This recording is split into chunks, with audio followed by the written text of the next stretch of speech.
गोलियों की गूंज के बीच बिहार चुनाव। मोकामा में जनसुराज नेता की हत्या से मचा बवाल। बिहार चुनाव के बीच एक धमाकेदार और खतरनाक वारदात ने पूरे सियासी माहौल को हिलाकर रख दिया।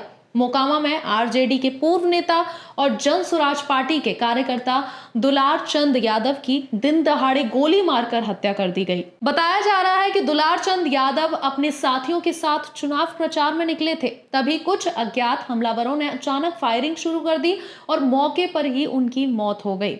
अब जरा सोचिए, ये वारदात चुनाव आचार संहिता लागू होने के दौरान हुई, जब पूरे राज्य में सुरक्षा के कड़े इंतजाम होने चाहिए थे। लेकिन इसके बावजूद गोलीबारी होना, ये बड़ा सवाल उठता है कि आखिर बिहार में कानून व्यवस्था कहां है?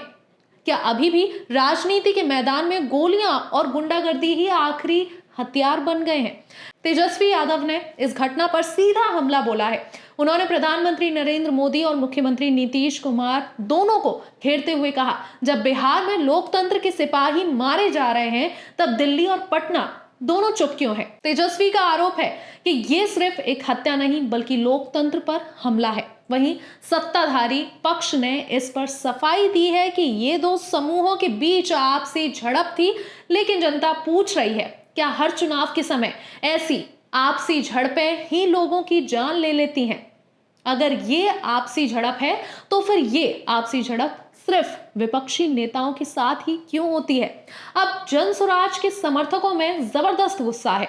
उनका कहना है कि दुलार चंद यादव सिर्फ एक नेता नहीं थे, बल्कि वो नीचे स्तर पर जनता की आवाज उठाने वाले कार्यकर्ता थे और उनकी हत्या चुनावी माहौल में खतरनाक संदेश देती है। जनता का डर अब साफ दिख रहा है।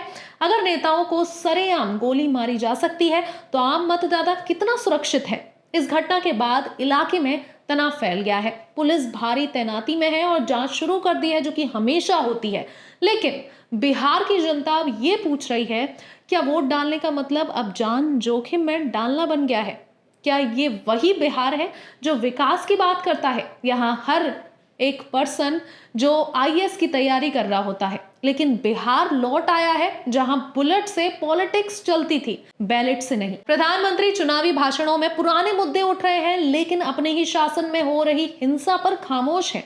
उन्होंने इसे मोदी शासन का फ्लेवर बताया है और कहा कि बिहार की जनता अब जवाब देगी, वोट से नहीं, संदेश से। तो दोस्तों, ये मामला अब सिर्फ एक हत्या का नहीं रहा, ये बिहार के चुनावी सिस्टम पर सीधा तमाचा है। अब सवाल आपसे है, क्या आप ऐसे माहौल में वोट डालने जाएंगे, या फिर ये मान लेंगे कि बिहार की राजनीति में फिर से गोलियों का दौर शुरू हो चुका है?